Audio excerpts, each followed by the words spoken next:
Oh, I forgot the countdown, everyone. So I forgot to put it on a loop, but I'm here. Why not be here? um, with that said, everyone, I am here. I am ready. Please give me a sound check. Uh, I saw David say in the chat that I am wearing black. Gasp. That's funny. That's funny. How are you all doing this evening? You are tuning into the Left Lens. Welcome to the stream. Starting a bit early. Thanks for the sound check. A little later in the program, if I plug in my laptop, I'm going to rely on all of you to tell me if charging my laptop has indeed caused problems. Meaning that last time when I plugged in my charger, it started to make my audio all choppy. I might have to refresh, be right back. You know the deal. So I'll depend on you. I know you all will tell me. So with that said, everybody, we got a packed program tonight. So let's get more people in here. All right, let's get more people in here. Hit that like button. That's the best way to get people in here. We got 250 plus watching right now, and we have just 135 likes. So if you boost that like button, hit that like button. We boost the stream. And that's just something you can do with all videos. That's how we get around the algorithm, because we never do truly beat the algorithm, as you all know too well. So thank you for the sound check. I saw a lot of folks hailing from Canada, across the United States, China, and other places. Keep putting your locations in the chat as we get started. I'm just going to run down the agenda for you. The era of China has begun. And when I say the era of China has begun, what I really mean is that it had already begun, and now it has accelerated mightily, rapidly, even in just the last couple of days.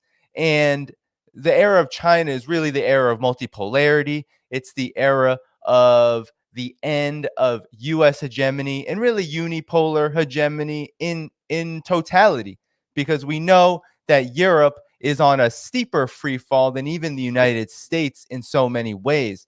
So we have a packed program. We're going to first talk about the huge, and I'm not exaggerating here. It is huge. The huge agreement to restore relations that was agreed upon in Beijing, brokered by China between Saudi Arabia and Iran. These two countries have had their relations broken since 2016. Saudi Arabia was the one to do it, but there had been long-standing problems, not least the critical war in Yemen launched by Saudi Arabia, and of course, much to the chagrin of Iran. And there's many more issues than that. But nonetheless, China brokered a successful, really what it is, it's a peace agreement.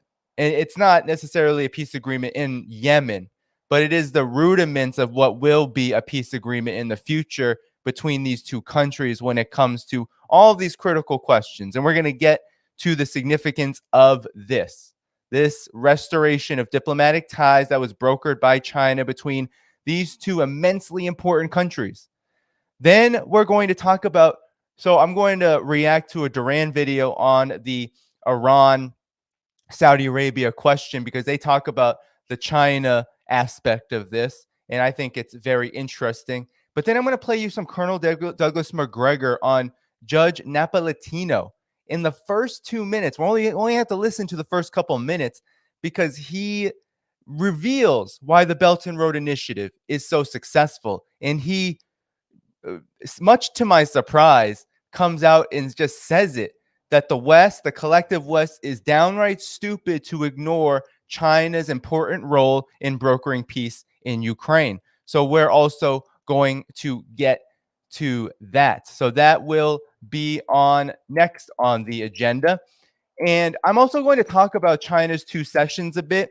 I want to really place what happened between Saudi Arabia and Iran in China in the context of what has been happening at the Two Sessions Conference over the past week or so.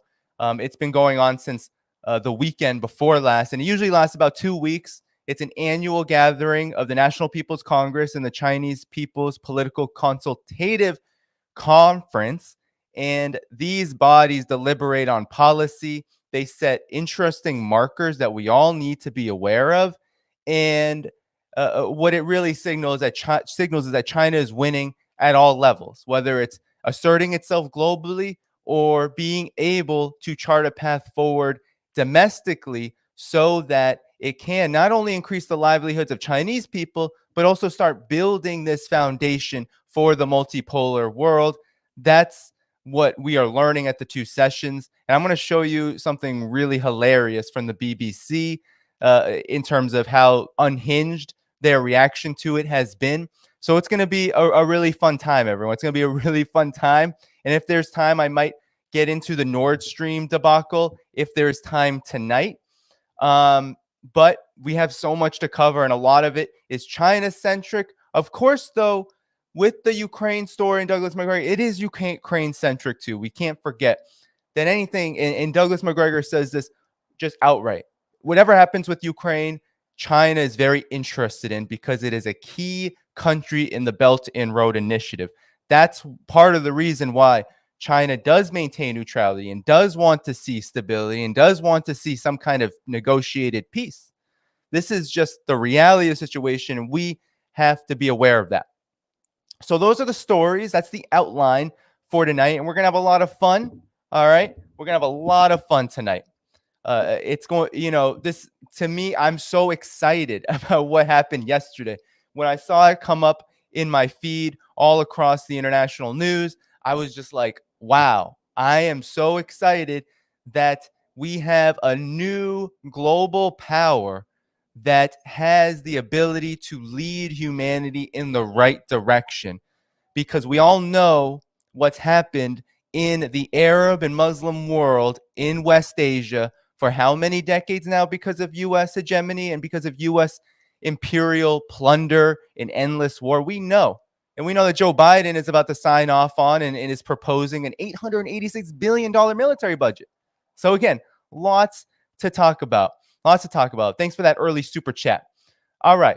But before I get going, okay, last call for likes. We have 450 people watching, 213 likes. Let's get that up to 300, 400 likes. Let's get that nice 1-to-1 ratio that all of us YouTubers really love, but find it so hard to get.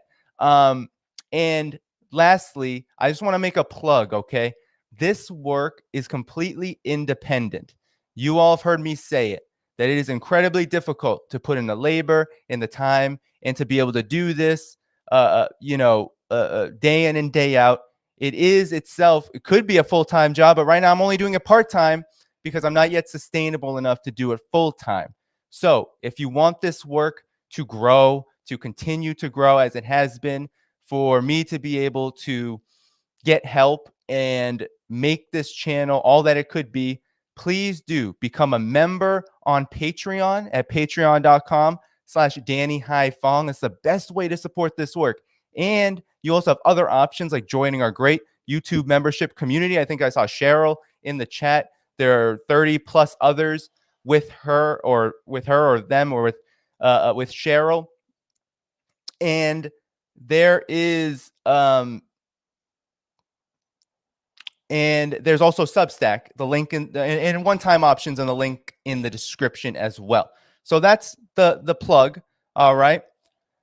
Be sure to support if you can and hit that like button. Hit that like button. All right, everyone. Let's get it going. All right. Let's get started. Let's get started. We've got a lot to cover. Let me just get this all prepared and set up for you. Hello, Travis. Thank you for becoming a member of this channel. Appreciate you, and you will probably get shouted out again. Also, welcome to any Patreon and Substack paid members here as well. If you're out there, I'm shouting all of you out for your generous support in making this work possible.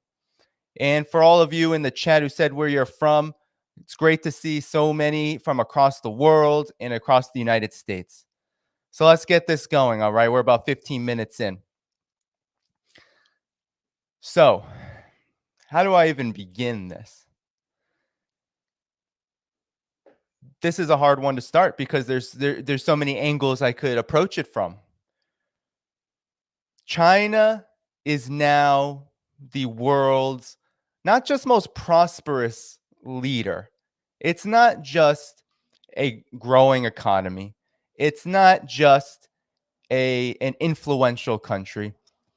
China is now a world leader to such a proportion and degree that we could say that it surpassed the United States.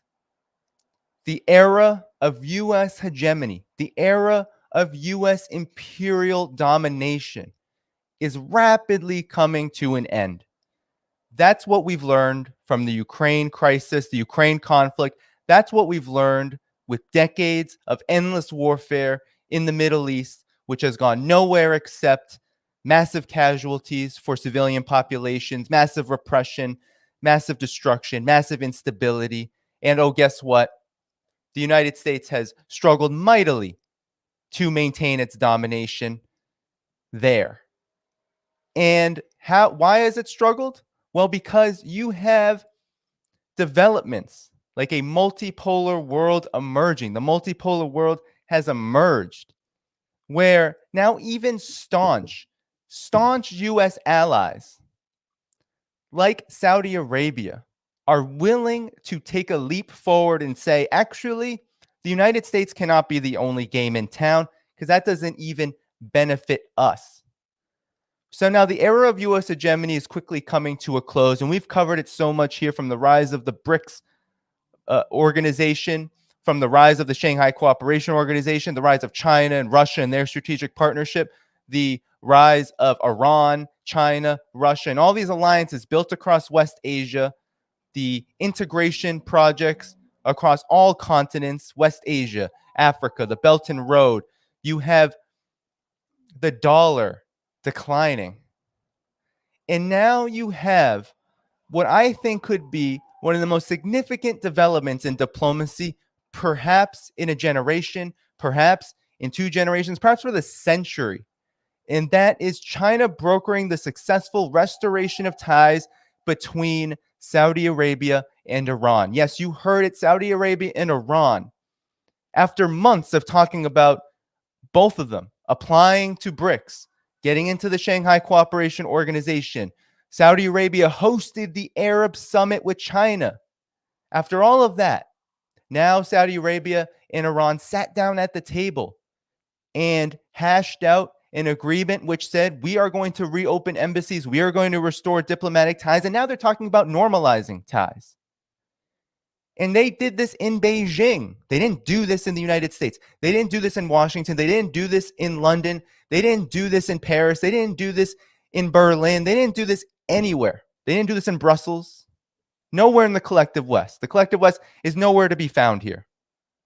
Why? Because the collective West is dead. It's dying. The United States is dead. It's dying. Its empire is crumbling.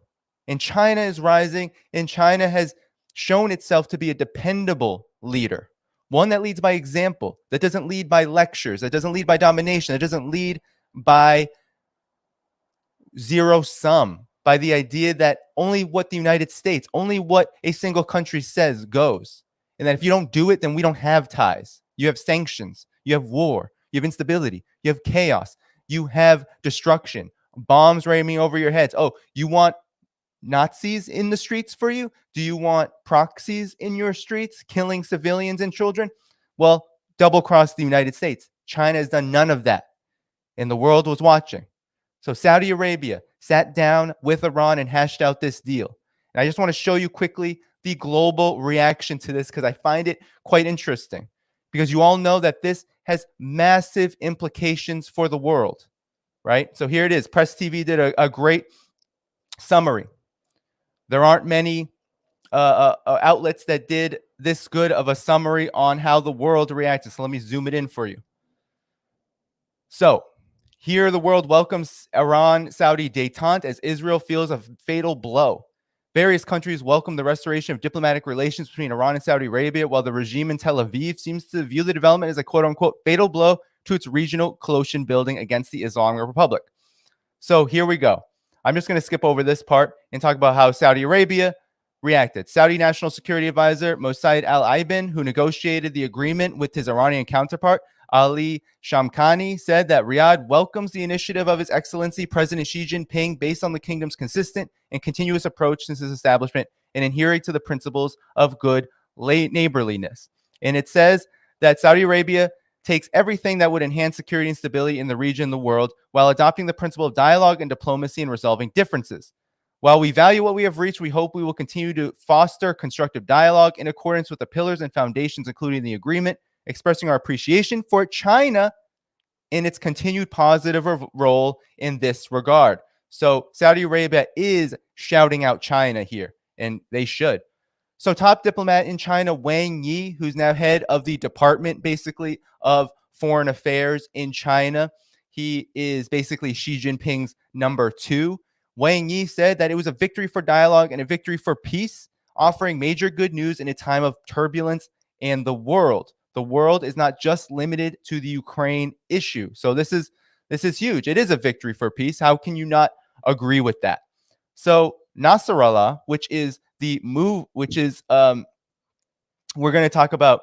So this is the leader of Hezbollah, the resistance movement in Lebanon, said the agreement will be to the benefit of the region. The rapprochement of Iran and Saudi Arabia proceeds in its normal path and can open new horizons for the region and Lebanon. Now, here's the U.S. and Israel. These two countries are very interesting, okay? Because you're going to have Israel and you're going to have also the Yemeni resistance movement talk about it. But the U.S. welcomes the de-escalation, they say. Generally speaking, we welcome any efforts to help end the war in Yemen and de-escalate tensions in the Middle East region. De-escalation and diplomacy together with deterrence are key policies with deterrence. Are key pillars of the policy Biden outlined during his visit to the region last year, said a White House national security spokesman. Surprise, surprise, they're not named. So the United States is actually not happy about this. I mean, let's be real. What this does is it does many things. It's not just that this could end the war in Yemen. That's a great thing. That could very well happen. Not just that. It's not just the Palestine question, which these two countries will now be able to discuss and deliberate on. It's not just how impactful this be for the region if these two countries, the biggest energy producers and suppliers in the world, two of the biggest, begin to talk. It's not just a blow to U.S. sanctions, possibly, if Saudi Arabia begins economic activity with Iran. But it also is a huge blow to U.S. hegemony worldwide because these countries are really important to de-dollarization, to the ability to grow and develop these multilateral institutions like the BRICS Plus organization, like the Shanghai Cooperation Organization, like the Belt and Road Initiative led by China.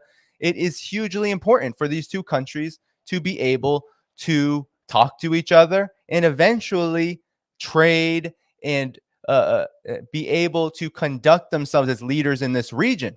So with all that said, it's massively important to understand that the United States is not happy about this. This couldn't be any more of a nightmare for them. Not only did two countries that they want to have at odds with each other, they want Iran and Saudi Arabia to be fighting each other. They want the region divided. They want it to be conquered, and they just can't seem to conquer it fully. So they want the division to continue. But the United States also has to now contend with China being the one to broker this deal. That's a huge, huge loss for the United States. So I don't believe anything the Biden administration says. They have to lick their wounds now, because what else are they going to say? Joe Biden's coming up in an election year. He can't say he's against possible peace in Yemen. He can't say he's against possible diplomatic ties between these two countries. He can't go and say, no, we're totally with Saudi Arabia here when Saudi Arabia is the one signing the agreement. The United States has been backed into a corner. So, of course, the Yemeni resistance movement, Ansarullah, Mohammed Abdul Salam, one of their leaders, their chief negotiator, said the region needs the resumption of normal ties between its countries for the Islamic nation to reclaim its lost security as a result of foreign, especially American, Zionist interferences. So a very strong statement from them. Unsurprising, given that they've been fighting for almost a decade now against Saudi incursion, U.S.-backed Saudi incursion. So meanwhile, for Israel, this is, of course, very predictable.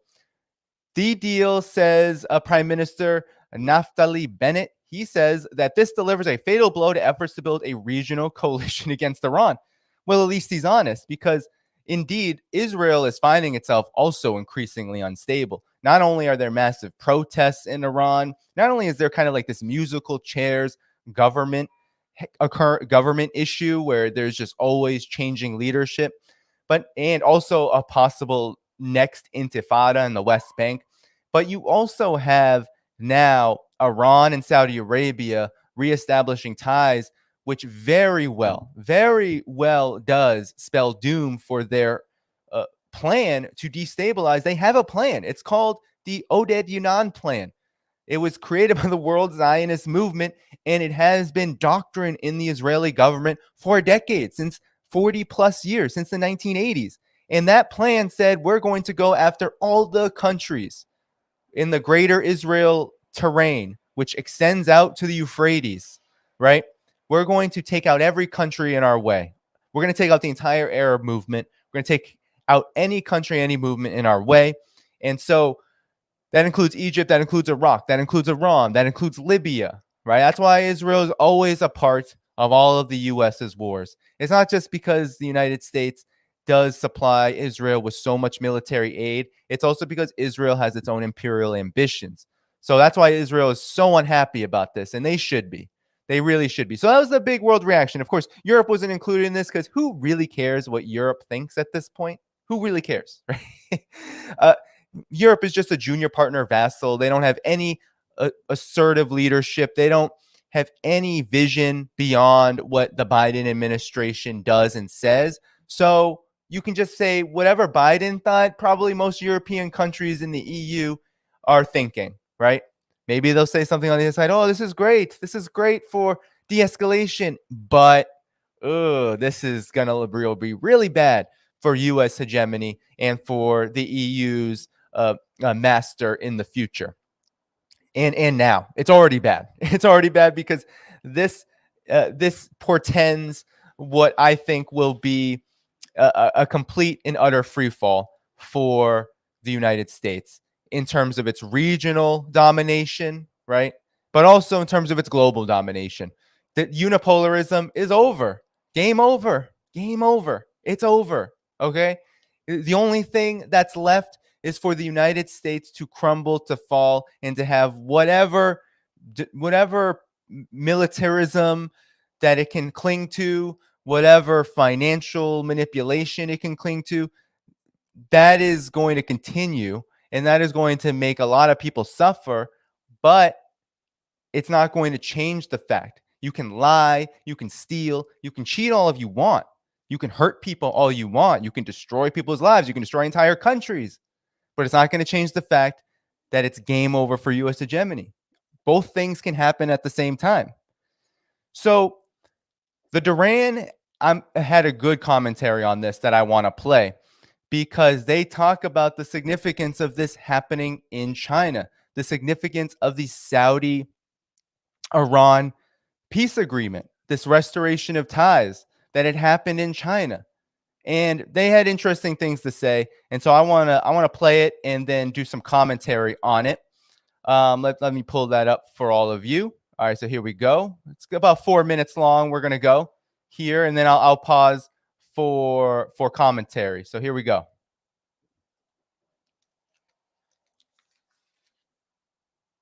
Show after show that the U.S. is so absorbed, the Biden White House is so absorbed in Ukraine that they are losing the geopolitical diplomatic war everywhere else. And I think that this is proof to that. This is huge proof to that.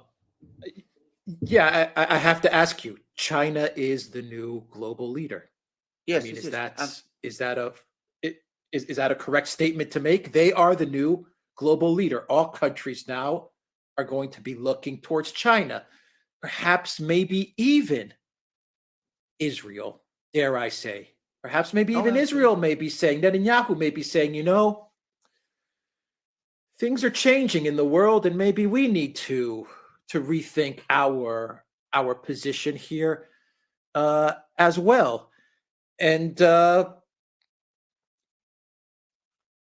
China-Russia alliance, this is, I mean, this is proof that it is changing the game in the Middle East. I mean, they may have unlocked a way forward for some sort of peaceful coexistence in the region. Case in point being Yemen. Yes, And absolutely. and then you have to ask the question, what does this mean for the petrodollar, BRICS, the SCO, all these things? I mean, I just want to say that the Biden White House is, you can't say sleeping. And, you would probably say they're sleeping, but they're not. They're completely obsessed and absorbed with Yes. Ukraine, and they're the ones that are always talking about hybrid wars. We're going to do hybrid wars in Georgia and in Moldova. Meanwhile, we have the deal of the decade brokered by Yes. China. So that's exactly right. That's exactly right. I mean, I think this point of the United States being obsessed with Ukraine is exactly right. Because this is what happens when you get yourself into a quagmire. The United States is in a quagmire in Ukraine. It can't win the conflict, all right? We have to just get that out of our head, that there's some ability for the United States to win that conflict. That they can't. They're not going to get what they want, which was to weaken Russia. Russia's not weaker. Russia's only getting stronger because now it is in an existential war. It is in a war for what they would consider a patriotic war, a liberatory war, one that they cannot lose. So the United States basically saying, we're going to go all in on Ukraine. We're going to throw everything that we have, that NATO has, into Ukraine, has indeed allowed itself to be more and more vulnerable to these changing headwinds globally, which is multipolarity. And I would argue that this was happening well before February 2022, that the United States had already lost much of its legitimacy worldwide.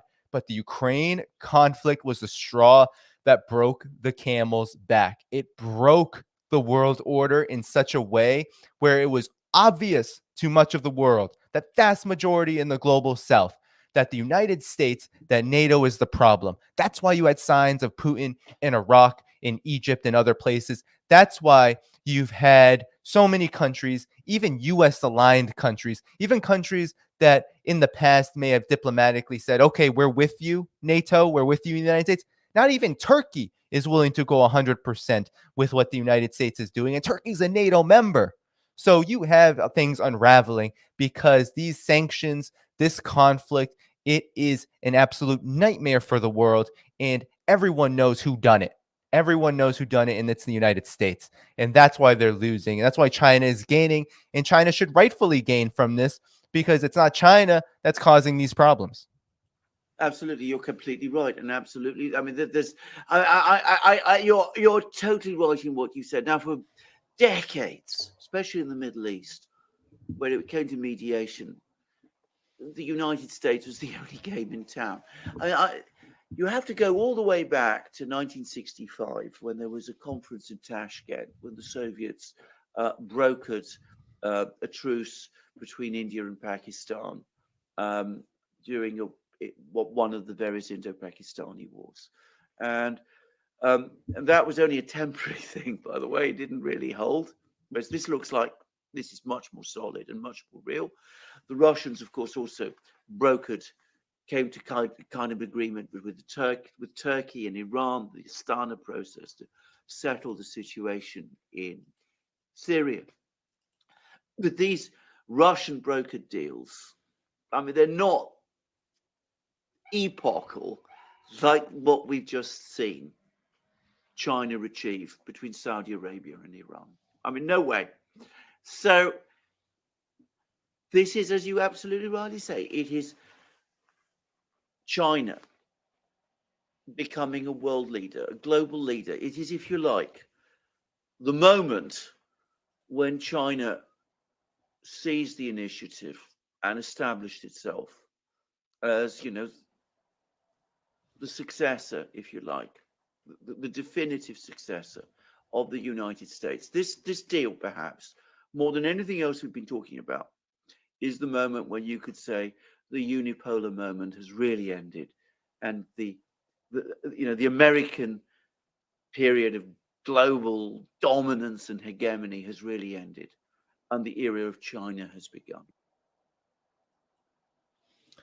So, I mean, those are the two main points I wanted to go over with this Duran video. The two main points here being that the United States is mired in what is an unwinnable proxy war in Ukraine against Russia, and now has found itself on a completely and utterly disastrous path of decline, which disallows it from being at all a factor in one of the most important diplomatic achievements, maybe in this century, but definitely in the 21st century, right? This is monumental. This is massive. This is about two countries that hold so much weight for the entire world order coming together in China in order to refoster ties, open up embassies, and get the ball rolling toward a multipolar world. That's what Iran and Saudi Arabia did, and that's what China helped facilitate. And so when Alexander Macgregor says the era of China has begun, I would say that the era of China has been happening for a while, that it didn't begin now, but that the rudiments of this have been built as China has risen, as its global stature has risen. You've seen the polls I've shared here in the World Democracy Index. Most countries around the world have a favorable opinion of China. We have to understand that Europe and the United States, the EU in particular, and the US are a minority of global opinion. They are not the majority of global opinion. They are indeed a minority. And in fact, they do not hold sway in the way that they used to, at least in terms of how they could project their power, especially soft power around the world, and assert leadership beyond aggression, beyond repression, beyond destruction. No, the United States only has destruction now. It can't pull out any other tools from its bag. Those tools are gone. Those tools really never existed, but now it doesn't even have the capacity to manipulate.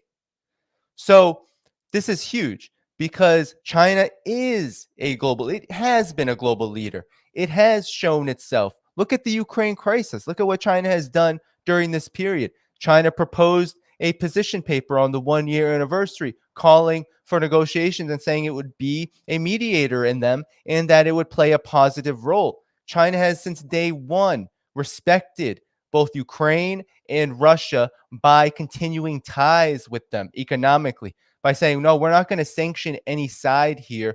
We're going to be a force of stability. All the while, right, the China-Russia strategic partnership has immensely grown over the same period because China has also understood that there is more to this than Russia and Ukraine. This is a NATO war, and because it's a NATO war, China understands that they're next, that they've already been on the agenda, that if there was a chopping block, that China and Russia are on the same board. So they're rolling off the board. They're getting off the board. They're not trying to stay on that board to get their heads chopped off. They are building even despite this conflict. So that's why you have China, you have the United States, you have NATO, you have all these forces in the neocon foreign policy establishment really clutching their pearls and grinding their teeth and saying, China, why won't you stand up to Russia? Well, because China and Russia are friends, and China approaches the world as friend first, conflict never. China doesn't want any conflict with any country. It's tried hard with India. It's tried hard with regional partners and allies that may be more U.S. aligned, let's say like a Japan. It's tried really hard to restore goodwill and friendly ties with all countries. But the United States and NATO continues to interfere everywhere. And so China has understood this, and China has played the role of stable leader, lead by example. And this is one of the biggest and most momentous examples of that. Because now the whole world just has witnessed China in the middle, Wang Yi, with photos of top leaders in Iran and Saudi Arabia, shaking hands, saying, we are now going to work toward peace, to self-determination. We're going to adhere to international law. You know why? Not just because we need to do that because it's in our interest, but because guess what? China has all of this stuff that we really need. They have a vision for integration. They have the infrastructure that can help us all out. They have the ability to lead a de-dollarized world. And Iran and Saudi Arabia want in on that. They've shown all kinds of interest in that over the course even of the last 6 months. So this is momentous more than its impact on the particular issues when it comes to Iran and Saudi Arabia, right? They have a lot of particular issues, whether it's Saudi Arabia's relationship to Israel, Saudi Arabia's invasion of Yemen, whether it is the long-standing conflict in terms of philosophy, in terms of how the U.S. and Saudi Arabia, et cetera, have aligned in order to try to weaken Iran at times, whether it's, Saudi's sponsorship of certain groups, and then, of course, Iran being accused of funding and aiding the opposition, Iran's relationship to Syria. We could go on and on and on. But beyond those issues lies this fundamental reality, which is Iran and Saudi Arabia want to follow China's lead. They have witnessed, they have seen what China has done. They have looked at China and said, wow, China has developed so fast. China is increasing the livelihoods of the people of China. China is providing us with infrastructure and with economic aid and trade that cannot be replaced by the United States or Europe. These countries are not going to do it. They cannot do it. So we are going to follow China's lead because it is their vision of global stability which can help us get to that point. Because remember, Saudi Arabia is an emerging economy. It is becoming fast one of the most developed economies in the world. Iran sanctioned to basically its knees, but still Iran has a very big, very critical and an advanced economy in many ways. And it could grow by leaps and bounds if it weren't for the US and EU and the internationally imposed sanctions led by the United States. If it weren't for those sanctions, Iran would not have any trouble developing itself. And that's why it has looked toward China and to Russia and to wherever it can to get what it needs. And so China has what it needs. And so Iran is saying, China, you are the global leader. You are the rightful leader, not because you do it by hegemony, not because you do it by destroying other countries, not because you're asserting your leadership in a manner that means that we have to follow you or else. You're not brandishing threats. You're not destabilizing anybody. You're not placing sanctions on anyone. Actually, you're looking at the world and saying, let's be friends. Let's cooperate. Let's advance and grow together.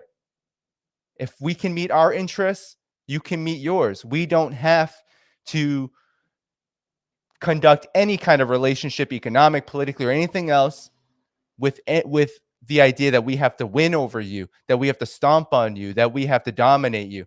And so Iran and Saudi Arabia, they really appreciate that. They really appreciate that approach. And so that's why it's critically important to understand that this agreement is just the beginning. It's just the beginning, guys, because they're already talking about, right? They're already talking about normalizing ties. They're talking about going forward, advancing, moving toward a normalization. That's huge. If these two countries normalize, I said it was game over for U.S. hegemony. If they normalize, it's worse than game over. It means that the United States could soon find themselves ejected from the region, meaning that you have Saudi Arabia now normalizing with Iran. Turkey is going to react. Turkey has already been showing that it's more than willing to possibly normalize with Syria and get to the business of peace there. If you have all of these countries, right, that have been at odds end with each other, literally at war at times, because Iran and Saudi Arabia have clashed in Syria, because Syria and Turkey have clashed because of the war on Syria. If you have these countries suddenly building bridges together, you can bet those wars are going to end real quick. And what are the U.S. troops in northeastern Syria going to do? What is the U.S. presence in Saudi Arabia going to do if Saudi Arabia doesn't have the same narrative. Oh, the Iranians are going to do this, or oh, they're going to do that. What are they going to do with all that? Does Saudi Arabia need that same kind of military aid? Perhaps it needs some to defend itself from maybe its own internal issues, but its presence and its influence will likely decline.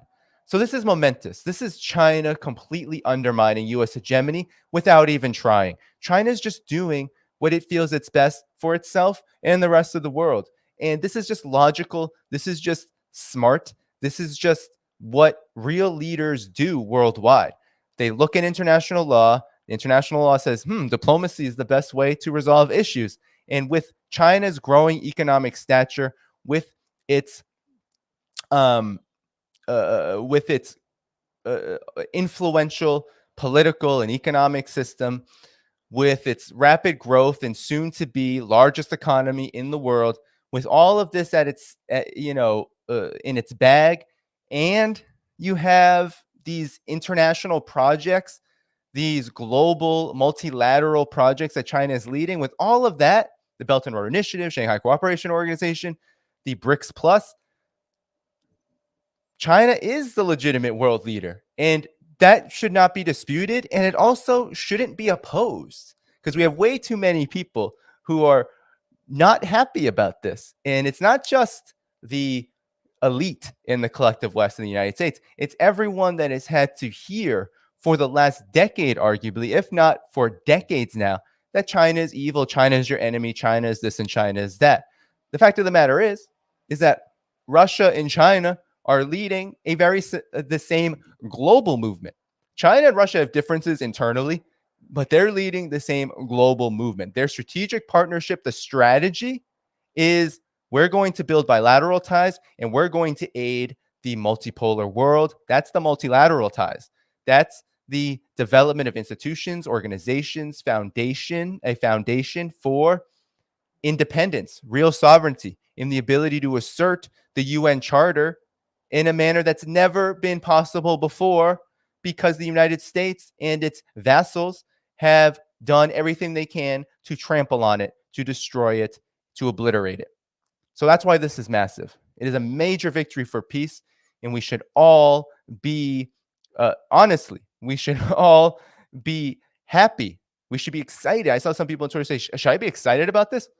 Yeah, yes, you should be. You should be excited for this, because what it says, what it means is that the multipolar world is not just accelerating, but it's already here. And because it's already here, you're going to see a lot more of this.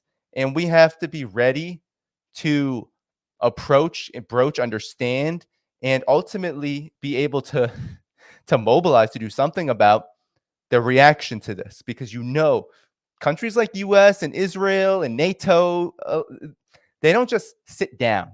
They're going to continue to try to undermine this.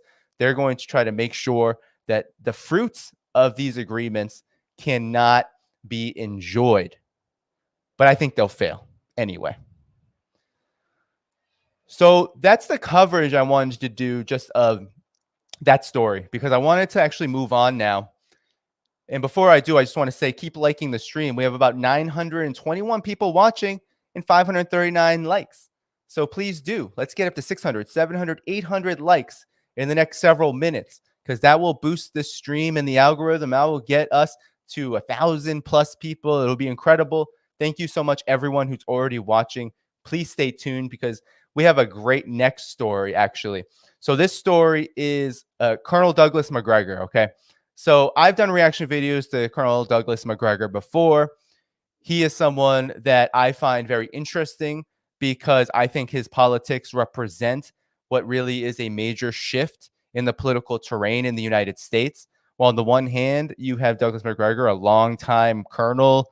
He's been embedded in the U.S. military apparatus. And also he was he was in Trump's team. He was a part of his defense team.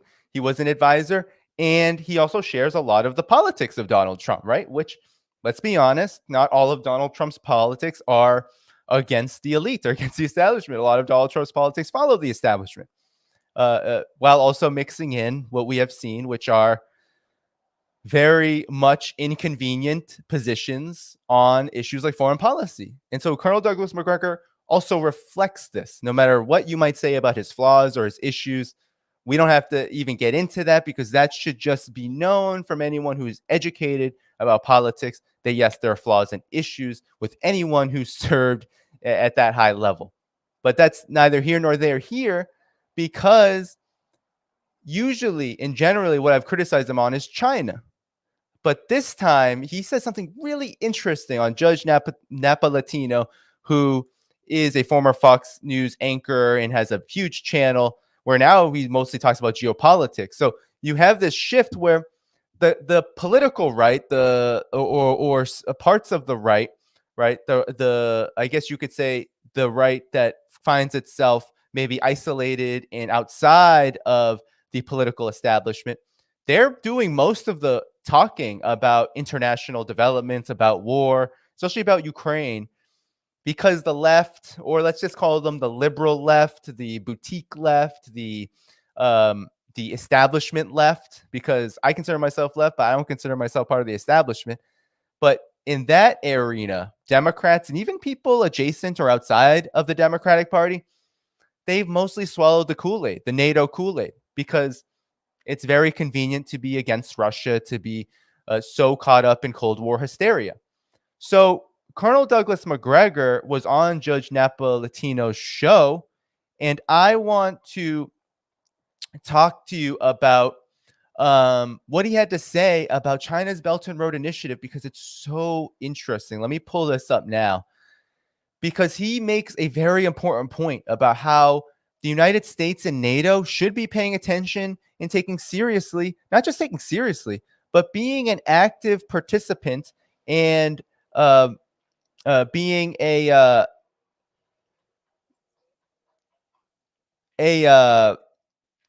complete, right? Like, they should not be ignoring and opposing what China is doing when it comes to peace.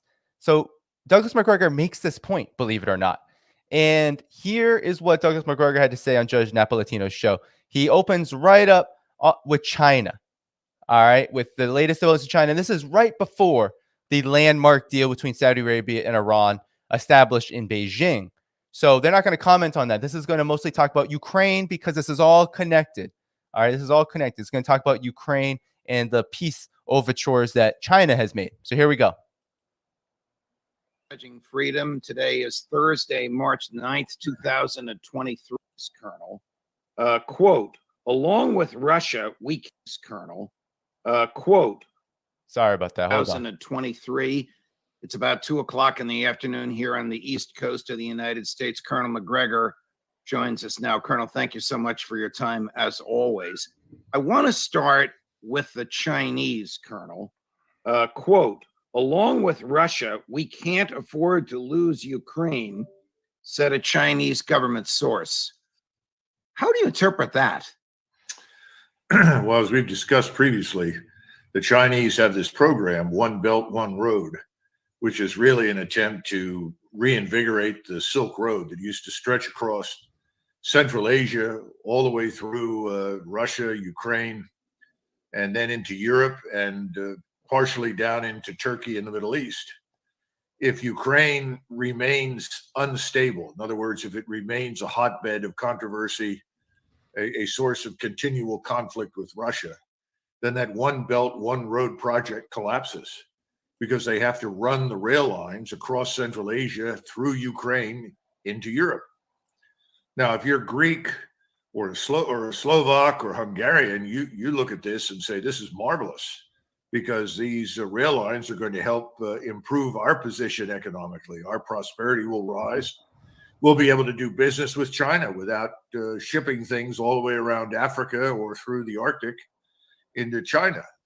But if you are an American and you view anything that China does as somehow or another dangerous to American national interest, then you, ostensibly the Biden administration, want to keep the war in Ukraine going as long as possible in order to sabotage trade and commerce between Europe and China.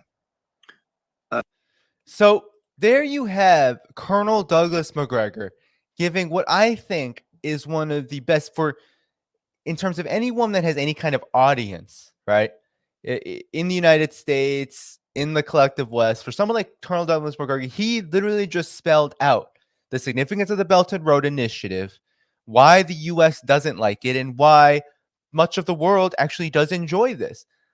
The Belt and Road Initiative has 140 plus countries signed on and already thousands of projects. And I mean thousands, right?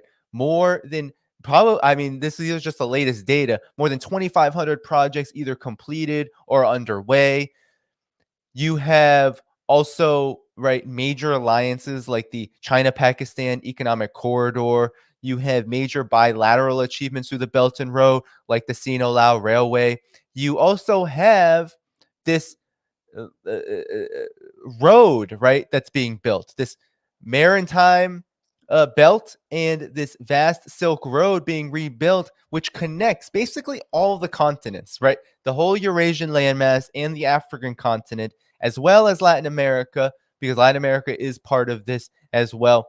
It connects all of these countries together, all of these regions together for prosperity. Already trillions of public dollars, not private corporate money, slush funds, financiers, banks. No, this is public money invested by China, mainly state-owned companies, but it's not just state-owned. There are private companies involved, but the investments are mainly state and government. And the bilateral, if you just look at any of these bilateral exchanges, infrastructure projects, much of it is being done by governments because that's the most efficient way to build this kind of infrastructure.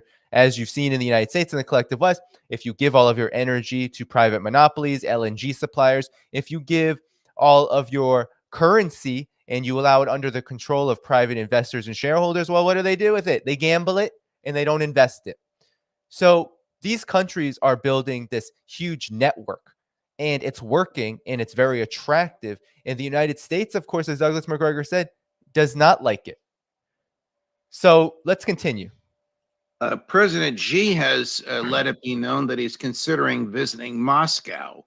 I mean, how dramatic would that be? And what do you think he'd be saying to Vladimir Putin if they meet together in their private moments? Well, I think he will go to Moscow next week. I'd be surprised if he didn't. And he's going to show up with his peace proposal. And I think his peace proposal is a fairly straightforward one. First of all, no preconditions. We're going to stop shooting. We'll regard the current lines as permanent for the moment, at least temporarily permanent, if you will. And we're going to talk and see what we come up with as a solution to the war. I think Putin will be responsive in a positive way to that. Frankly, I think the president of Poland has already said that's something that he would support. I know that Orban in Hungary will support it. And I think Zelensky, whose back is increasingly against the wall, will view this as potentially useful. Now, we have said already we oppose any intervention by the Chinese, which I think is very stupid. Because as I've said before, they have a very keen interest in what happens in Ukraine. They simply want the fighting to stop. I'm surprised at what you said. And So, I mean, that's exactly right, too. Ukraine is a major part of this Belt and Road Initiative. It has to be. And so those are the points I wanted to make here with this video, because look, China doesn't want to see any country destroyed in this conflict. China doesn't want to see any destruction anywhere, but China understands the source of the problem. That's why China, you remember when Zelensky, you all remember this, right? When Zelensky, right after China released its peace proposal, what did Zelensky do? He said, oh, this is kind of interesting. I'm going to meet with Xi Jinping, right? In all of his hubris and arrogance. Zelensky said, I'm going to meet with Xi Jinping. Well, do you hear any rumblings about a meeting between Xi Jinping and Vladimir Zelensky? No, because China understands the source of the problem. The source of the problem is NATO. It is the United States. And guess who is the biggest reflection of that? That is Zelensky, who is, by all intents and purposes, a puppet of these major forces. But yet China will go to Moscow. Xi Jinping will go to Moscow. They've already had meetings. Qin Gang was there, the foreign minister. You've had meetings there already. You had Wang Yi also in Moscow recently. There will be a Xi Jinping, Vladimir Putin meeting shortly after the two sessions. I don't know if it'll be right after the two sessions, which, as Colonel Douglas Macgregor noted, would happen sometime next week, right? Sometime at the end of this week, China's two sessions will wrap up and there will be a meeting. But who knows when it will be? It'll probably be sometime well before the spring is over, though, and it'll be massively significant because they will talk about peace, how to get to peace. Russia will talk about its legitimate security interests. China will not argue with Russia about those.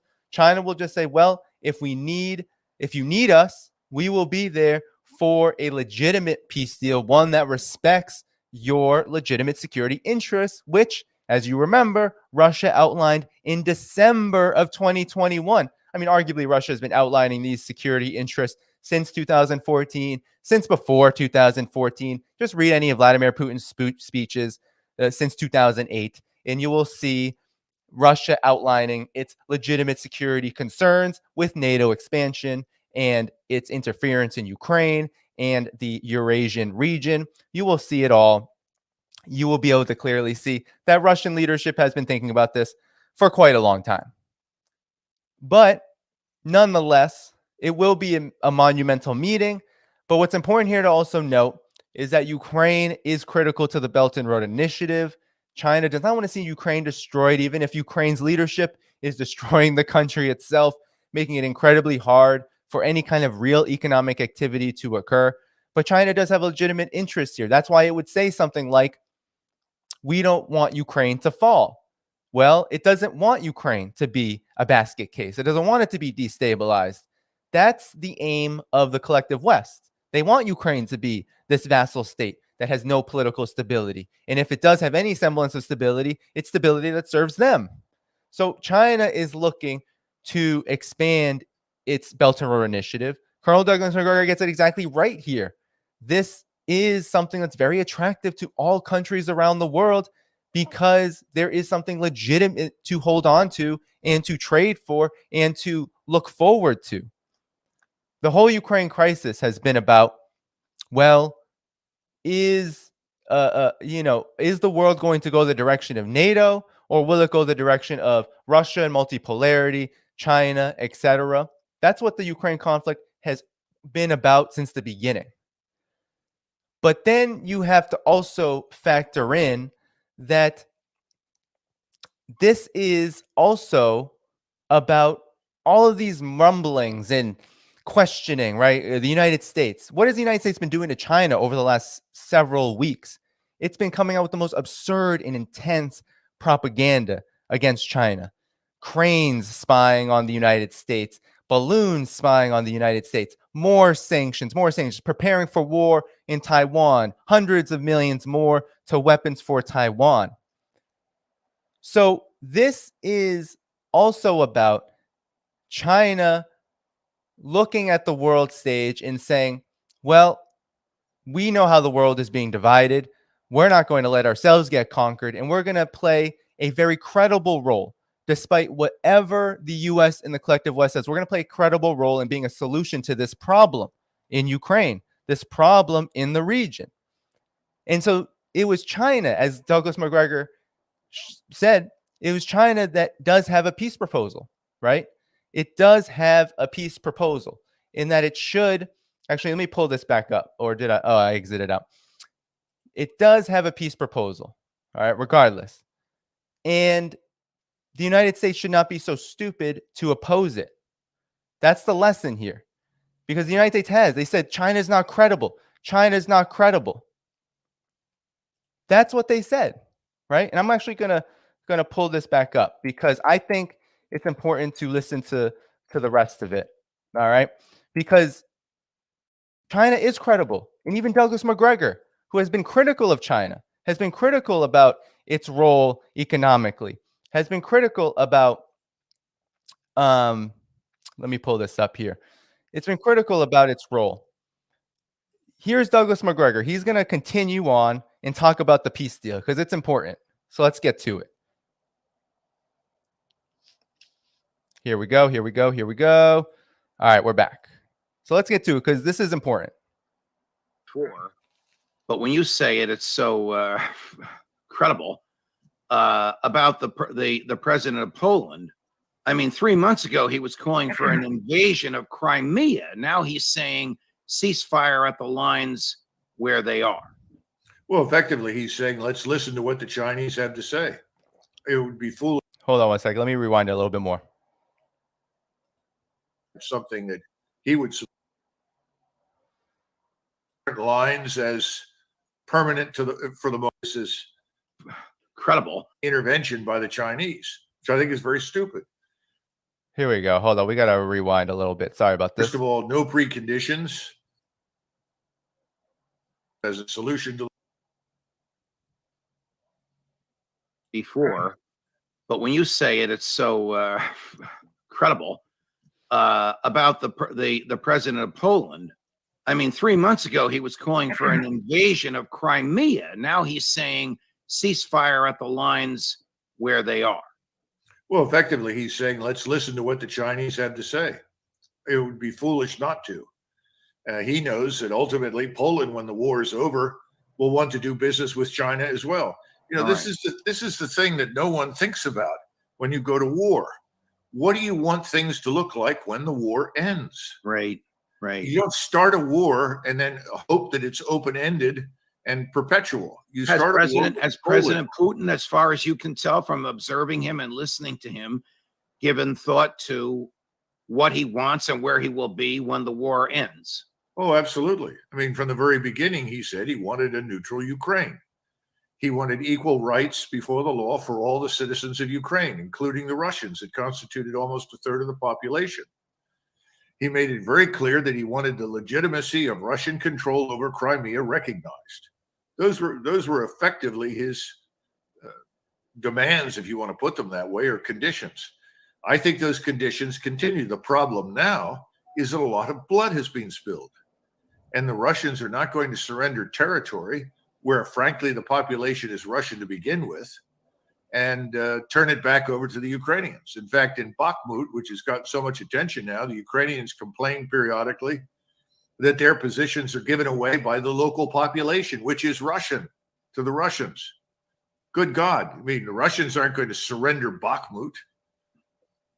Here's So that's all I wanted to play. I think I played a little bit over what I wanted to play, but the point is there you have it. Carl Douglas Macgregor said, indeed, not just him sees China's peace proposal as credible, but indeed the entire region. You even have Poland they want to continue trade relations with China. This is one of the most important things to remember about this moment, is that we are living now in a multipolar world. I've been told by some that it's always been multipolar. Every stage in the world, there's always multiple systems and different ways of organizing society and international relations. Yes, if you want to be dogmatic and you want to look at this from the lens of abstraction, sure, you could say every period of time has been multipolar. This moment is different because what multipolar means is a democratization of international relations, which means necessarily that the United States and the collective West are in decline and that their leadership is no longer going to be the primary factor influencing all world developments. And that is what is happening, and that is what we call multipolar.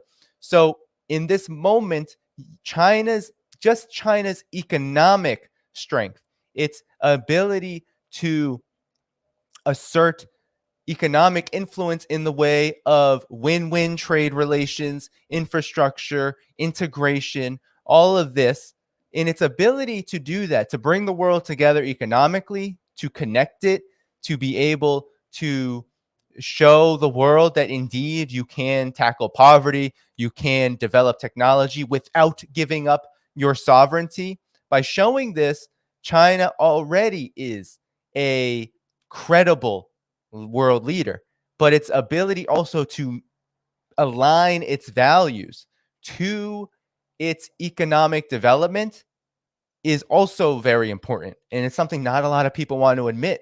They don't want to admit that China stands on the right side when they do, when they continuously work for peace, when they oppose sanctions at the United Nations against Syria, against Russia, against, we can name any country, they've done it, Venezuela, Cuba.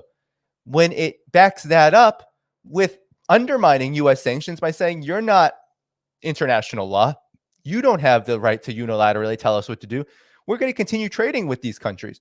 We're going to continue relations. We're going to strengthen our friendship with Russia because this is a more complex conflict than the United States and the collective West wants to make out. So indeed, China is credible. Colonel Douglas Macgregor here agrees. And he gave what I think is one of the best synopses, one of the best summaries of the Belt and Road Initiative, which is probably the most important trade network and trade development, economic development, also in the last several generations, because it's the Belt and Road Initiative, which really does create a global foundation for what I just spoke about, for this interlock, this connection between sovereignty and self-determination, meaning, no, you're not giving up your national interests just because you are connected to the global trade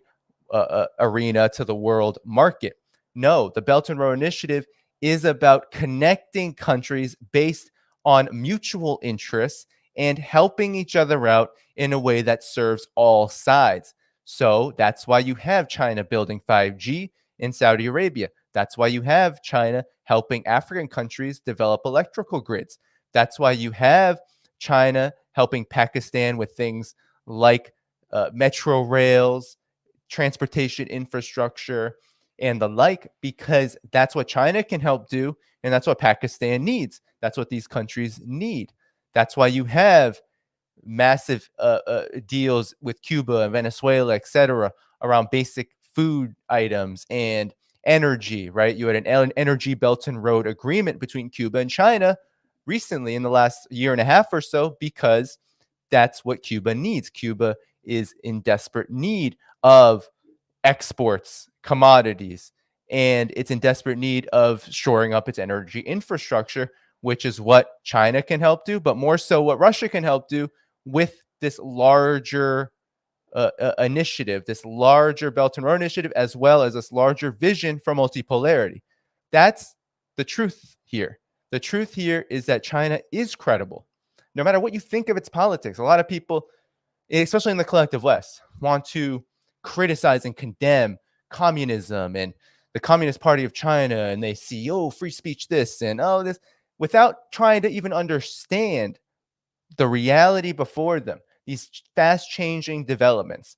Well, if Colonel Douglas Macgregor can do it from being inside of Trump's White House, part of his defense team, if he can do this, if he can, no matter what he thinks of China, which I know he's had much criticisms of China, if he can speak truth about the reality of China being a credible arbiter of peace, whether it's Ukraine, and now we saw with Saudi Arabia and Iran, or whether it is its attraction economically, that you have countries like Hungary, you have Poland, you have countries like this, Ukraine, that do not want to lose economic relations with China. That's going to play a huge role in the end of the conflict. Russia will indeed continue to advance on the battlefield. That's no doubt. It's going to continue to advance on the battlefield. But the fact that China's economic ties are so important also means that, well, if you turn the region to rubble, those economic ties are likely not going to be so robust. So these countries have a choice, and they're going to have a pretty stark choice in front of them as Russia grinds down Ukraine's military.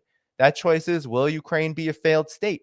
Will the region descend into chaos? Because indeed, it very well already is on its way. Europe, will it decouple from China at the behest of U.S. diktats? Well, if it does that, not only is it shutting its lights out with sanctions on Russia, but it'll also be essentially gutting its entire economy, which is dependent on China's exports. It is. And it's also reliant upon importing to China. Because remember, China is a huge import market as well.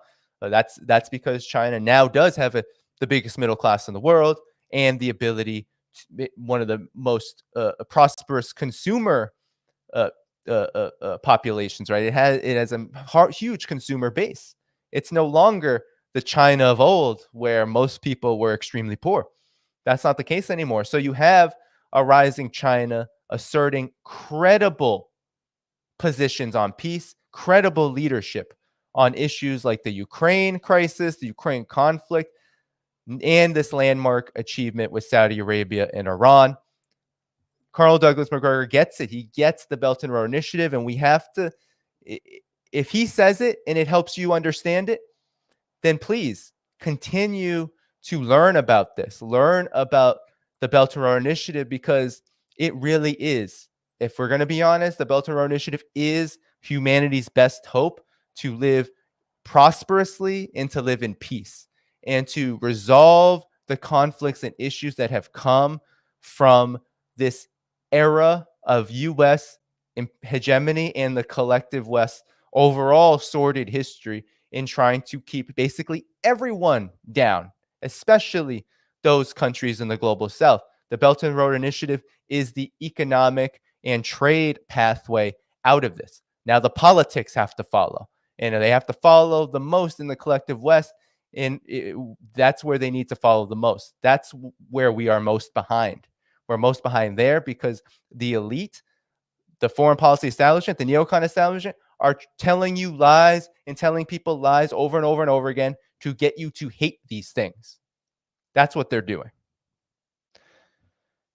Speaking of which, I want to now break. It's about 10 o'clock. We got over 1,000 viewers. I saw some interesting folks in the chat. Please like the stream. We have 782 likes, 1,000 viewers. You can get that up a bit. That would be great. If you haven't liked the stream yet. I saw a bunch of folks here. I saw Gonzalo Lira. Was he actually in the chat? Welcome, Gonzalo. I think I saw Jackson in the chat. Welcome. I know we've all had disagreements, but People's Party I see in the chat. I don't know if these are real people. Some people are saying they're fake, but if you're real, welcome to the stream. Let's go. Okay, so let me see. I'm trying to decide which is the last story here because there's some doozies. There's some real doozies. So I'm trying to decide. Let's do a poll. Now no poll. I'm gonna cover now the victory for Xi Jinping as president. Okay, so the two sessions are happening. This is absolutely ridiculous. So the two sessions are happening. And so what are the two sessions? So China's two sessions are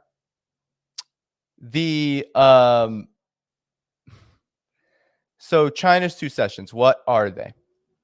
China's two sessions are annual gatherings between the National People's Congress and the Chinese People's Political Consultative Conference. These two bodies make up the largest. I'm just gonna take these off. These two bodies make up the largest.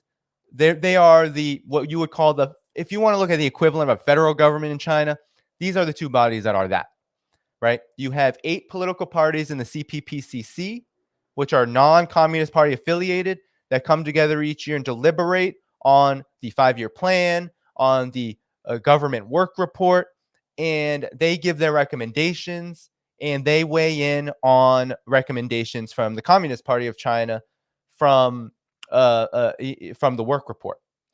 And then these two bodies agree upon certain targets, certain issues, right? So yeah, China agree on 5% GDP growth for 2023.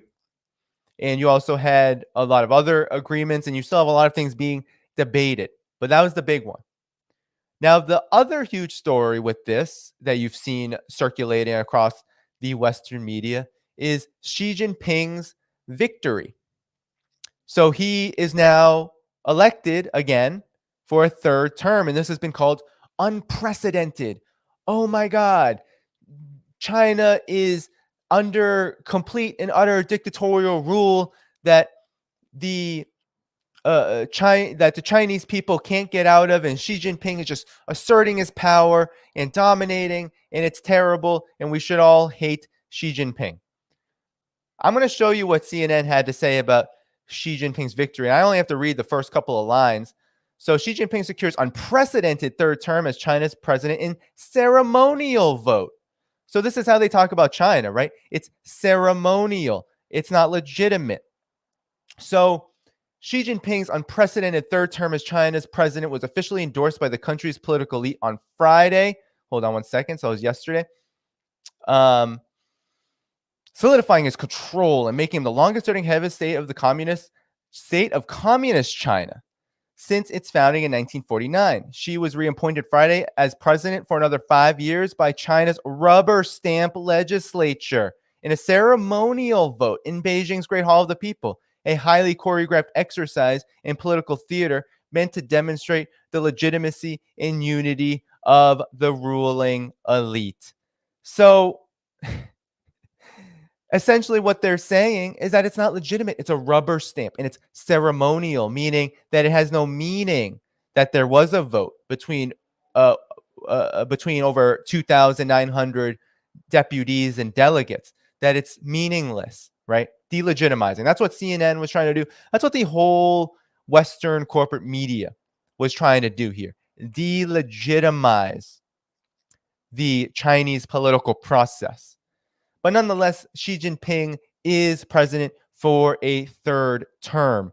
And this is very significant because it demonstrates just how legitimate his leadership actually is. So if you want to understand China, you actually have to understand how China does politics. So let me just pull up an infographic really quickly just to show you how China does its politics. And this was in the Global Times, which is Chinese media, yes, but the Global Times has these helpful infographics, which are not a factual. This is how China elects deputies to people's congresses. And so when you look at the provincial deputies electing national deputies, oops, sorry about that. So let's look at this 5-level electoral system. It starts from the township and county levels. So voters directly elect township, county, and county deputies. And then those deputies elect the municipal. Those deputies in the city elect provincial. And then the provincial elect the National People's Congress deputies. So those are the 2,962. They represent what the provincial deputies all across China elected, who they elected. And of course, this is more of a direct democracy model rather than representative, because what it is rather than voting for all of it, rather than voting for your mayor as just an individual person, rather than voting for your your governor, what you have is you have 5-year terms. All deputies are democratically elected with a term of 5 years. All of them serve 5 years. And that's where you have people cycling in and out from, let's say, townships. At the township level, village level, you have people electing the next level at the county to the city. And there's a rotational there's leadership development. There's people moving up. There's people trying their hand at higher levels of government. There's a lot of emphasis and focus on the quality of leadership. And so it's a more direct democracy model, believe it or not, because that's literally the structure of what the direct democracy is. It's not direct democracy isn't, oh, you just vote for one representative and you just vote for your representative everywhere. No, it's about building leadership structures through democratic elections at every level. So that's how China does, and that's what the National People's Congress is. The National People's Congress is the top representatives, right? The most experienced and high-level representatives at the government level, and they do then elect someone like Xi Jinping as the president, and they did. And why would they? Well, there's many reasons why they would do such a thing. And I'm going to show you just what China came up with, okay, in terms of major targets in 2023. And the reason why they're able to meet these targets. And I also want to show a video that I need to actually pull up now. because it shows the achievements that China has been able to win over the course of of Xi Jinping's leadership, which demonstrate why there would be so much support for Xi Jinping. Okay, so that's what we're going to do.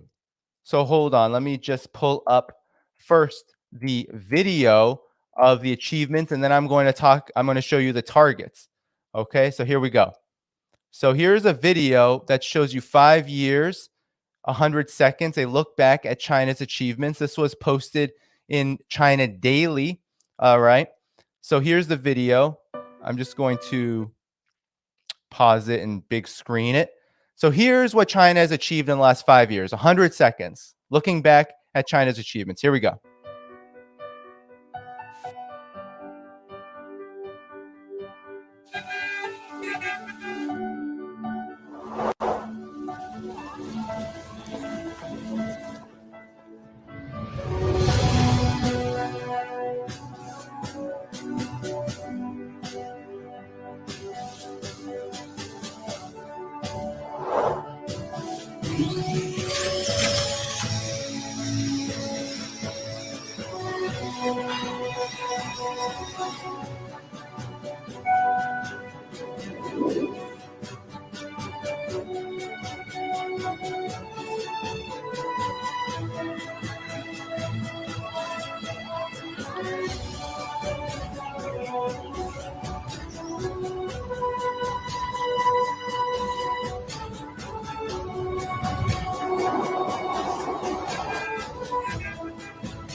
So you get the picture, right?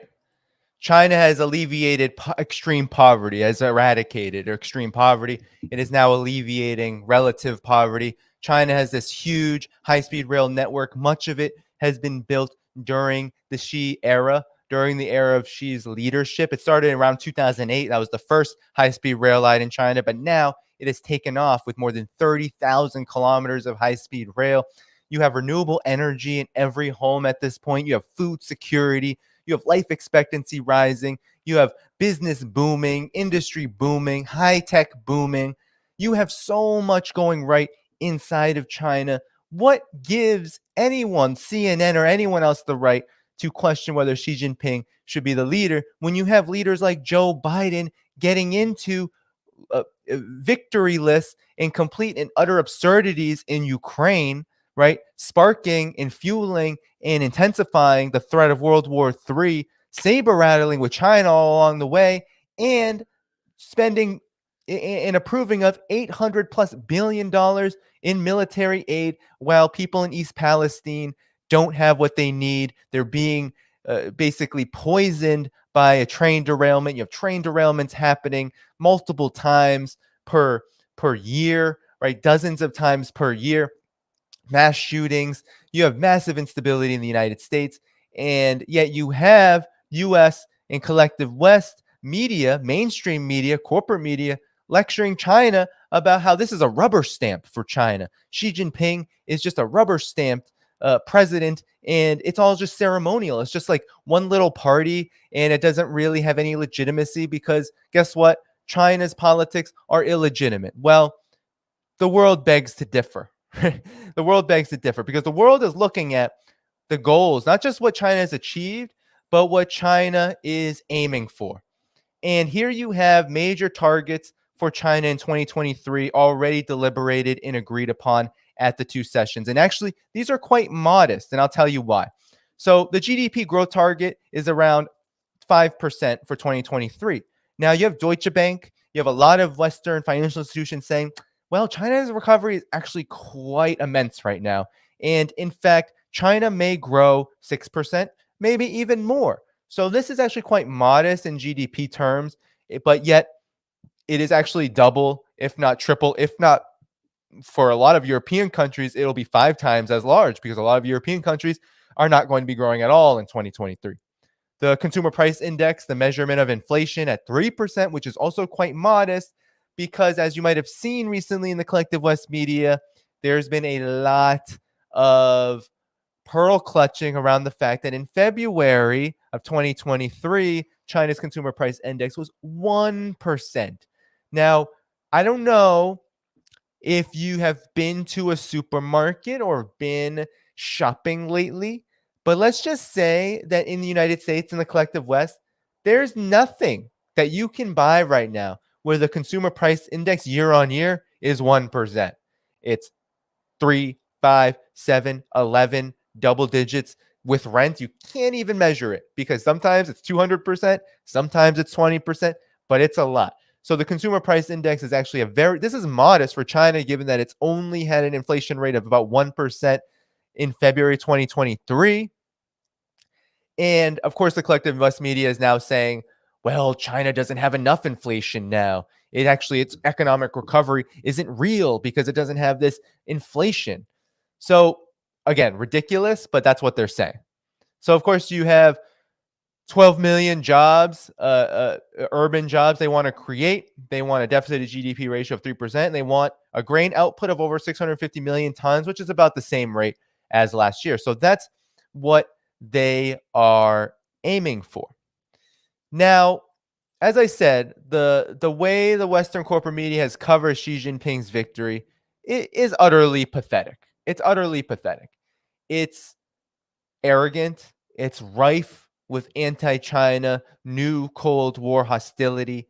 It's completely and utterly dehumanizing. And it's all about asserting U.S. propaganda, U.S. hegemony via propaganda. That's what it is. That's all it is.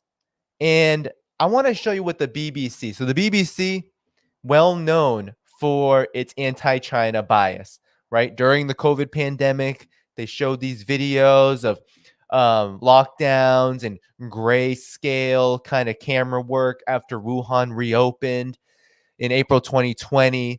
They have been notoriously promoting known liars and NGOs and proxies of the United States on issues like human rights in Xinjiang. The BBC is one of the most anti-China outlets. They actually were very close to having their presence in China revoked, especially when there was the Ofcom saga where the UK was banning, and they banned for a time CGTN's ability to broadcast in the UK. So here's the BBC now, and I want to show you. It's absolutely ridiculous. So the BBC had a little segment, a little clip. All right. Yeah, that's right. That's a real title. Is China's President Xi Jinping's double T a power move? And so you might think, what does that even mean? Well, you're about to find out because I want to show you this as an example of how absolutely pathetic the Collective West has become as it tries to denigrate China for being a uncredible force for peace in Ukraine. It's not credible what they do. Everything that they do, whether internationally, is all about aggression. You know, they frame China as the most authoritarian country in the world. They frame China as everything and all that is bad in the world. And meanwhile, they're the one ramping up aggression in Taiwan, provoking World War III. It doesn't matter because they want your eyes glued to the most absurd stories. They are infusing a large dose of yellow peril into their propaganda so that you are unable to think critically at all about what they're doing in their foreign policy goals and their aggression toward China. So here we go. This is going to be very cringeworthy, so get ready. Look and see if you can spot the difference between China's leader, Xi Jinping, and everyone else. He's got 2 teacups, and all the others have 1. It might seem like a minor detail, but in elite Chinese politics, symbolism matters. Chinese emperors used to be the only ones allowed to wear yellow robes.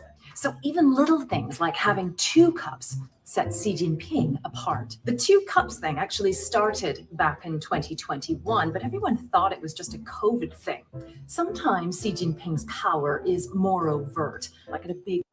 Before I move on, do you see how hard she's trying to speak proper Mandarin? Xi Jinping, Xi Jinping.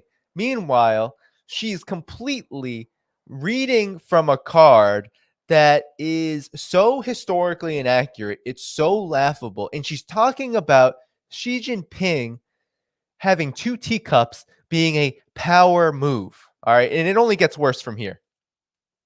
Let me continue. Communist Party meeting last October when his predecessor, Hu Jintao, was practically dragged away. We still don't know the backstory to that one. Well, actually, if you were paying attention to anything that was coming out of China, we do. Hu Jintao was not well. He was not looking well. He was not feeling well, and he was escorted out. Hu Jintao is very much up there in terms of his medical condition and age, and he was just very nicely escorted out. And he finished. He did not stay out. He actually finished there and voted. That's what they don't tell you. He voted, on the government report and on what the People's Congress, the Communist Party Congress, the National Party Congress, the 20th, he voted back in October. So they don't even tell you that. This is what this BBC hack journalist won't tell you. But yet she's saying, oh, we don't even know the backstory of that one. Well, that's because you're not paying attention. All you care about is smearing China for geopolitical ends. All you care about is the next war on China. Let's continue. Since then, she's withstood rare COVID street protests. BJP! And he's like what? That's your footage of these protests? You mean the A1 revolution protests, which were literally sad, small protests that came out of the Hong Kong and Taiwan opposition movements that couldn't get anything off the ground and they were holding up blank sheets of paper? You think that was a threat to China's system, that Xi Jinping was shaking in his pants? No, China was not concerned about these protests. China lifted its COVID restrictions not because of the protests, even though you could argue that China has a more robust democracy because it actually responded policy-wise after these protests. But China was already slowly but surely discussing lifting the COVID protocols for economic recovery purposes. These protests arguably just gave them another reason to accelerate that when you have a population that has been quite concerned with COVID for a long time and has done very well. So if that's the footage that you have, that's the argument that you're making, it's, again, another sad one. Anyway, let's end this. Still been powerful enough this week to push through major government reforms, all while showing in the smallest ways he's in total control. Or maybe he's just really thirsty. Or maybe he's just really thirsty. I mean, the music is laughable. Like, really? This is what you're putting out there? This is a serious post? This is a serious way to introduce your coverage of China's 2 sessions? This laughable music that you're trying to uncover some kind of mystery about 2 damn teacups, when the fact is that everything that you said in this video is completely inaccurate, from the so-called COVID protests to Hu Jintao. Everything was just inaccurate.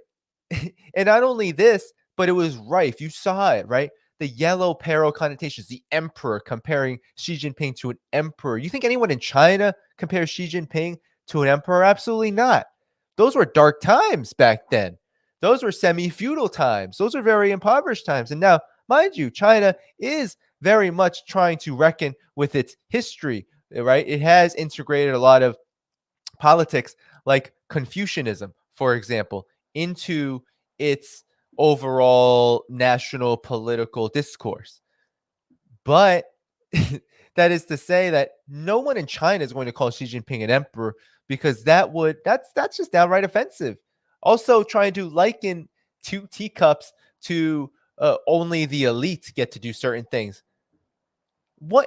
Whose interest is it for for the Communist Party of China to project such a sad political posture, right?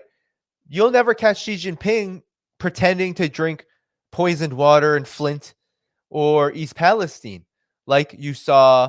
I think it was EPA officials in East Palestine, but you saw Barack Obama. You remember Barack Obama did that in Flint. So you had EPA officials drinking so-called drinking poisoned water, faking that because you know it's fake.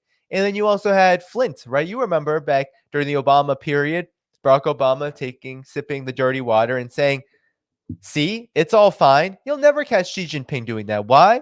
Because Xi Jinping is a legitimate leader in the eyes of the Chinese people, and doing that would make him an illegitimate leader in the eyes of the Chinese people. It can be that simple, guys. It can really be that simple. So we have to we got to take this all with a grain of salt. But here you have Xi Jinping winning another term. And yeah, I guess you could call it unprecedented in the sense that it hasn't happened before. But also, this moment in history has never happened before. Now more than ever, all countries need stable leaders and stable political leadership in order to navigate what are incredibly chaotic and dangerous waters globally. And China is no different. China, in fact, has huge stakes before it in that it is being seen now, as I've said over and over again on this channel, it is being seen now as a global leader. It has to not just talk the talk, it has to walk the walk. Nations all over the world expect this. Nations have high praise for China all across Africa, Latin America, and Asia for its ability to adhere to very strict principles that are aligned with the UN Charter, as well as its commitment to trade and economic and diplomatic and political relations that do not seek to dominate, exploit, and destroy others. This is what the world expects of China, at least the world outside of the unhinged, warmongering blob that sits in the neocon establishment, the halls of the neocon establishment across the collective West in the United States. So China indeed needs strong leadership. It needs leadership that can be counted on. And that's what Xi Jinping is. That's objective. This isn't, oh, we got to love Xi Jinping for all of his politics. Xi Jinping's a communist. You may not agree with all of his politics, but if you listen to what Xi Jinping has to say, if you listen to how he talks to other world leaders, how he addresses global events, and how he serves the Chinese people, he is out there.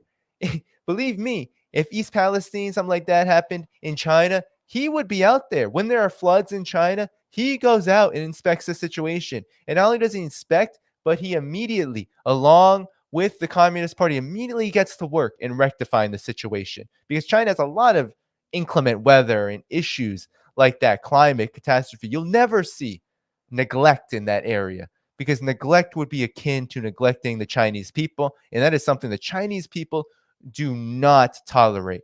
So while you have Justin Trudeau and Joe Biden and Olaf Scholz and Emmanuel Macron and Rishi Sunak and all of these Western puppet leaders and puppets of the neocon foreign policy establishment neglecting their citizens, neglecting working people, destroying the lives of working people, sending all of their wealth and money to the biggest banks and military contractors, you'll never find China doing that. And that's why Xi Jinping is president for a third term. That's what they don't want to admit.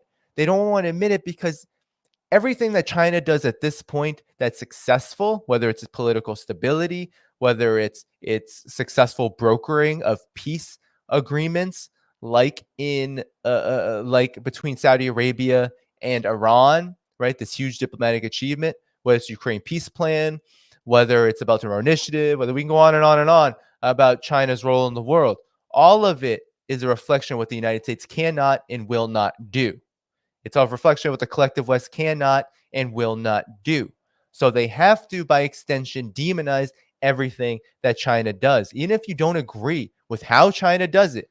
Because, of course, there's disputes and arguments. Some people think that China is stealing all the technology and is playing unfairly and all of this. I haven't seen definitive proof of that. And I think the proof of the global South embracing China is enough to show that, well, I wouldn't call 140 plus countries in the Belt and Road Initiative stupid. And I also wouldn't call them just, ideologically aligned with China. None of those things are true. So what that means is that there's obviously something honest and something robust and worthy of study and investigation that China is doing here that we should be paying attention to. So with all of that said, what this BBC, CNN, right, what the coverage of the two sessions has shown us is that the United States and the collective West is collapsing and China is rising, and Xi Jinping won because China won. China is winning. And this might seem hard to grasp for some. I know it's hard to grasp. I know it can really challenge everything that we have been told in the collective West about China, about Russia, about their role in the world. But the fact of the matter is that Xi Jinping's victory is a reflection of this global shift. His continued presidency in this time of turbulence, as China calls it, is a reflection of what can be done in this moment that can steer the ship forward for humanity on the right path, the correct path, what people need. People need stability. People need prosperity. People need infrastructure. People need peace. China stands on the right side of all of those questions in all of those respects.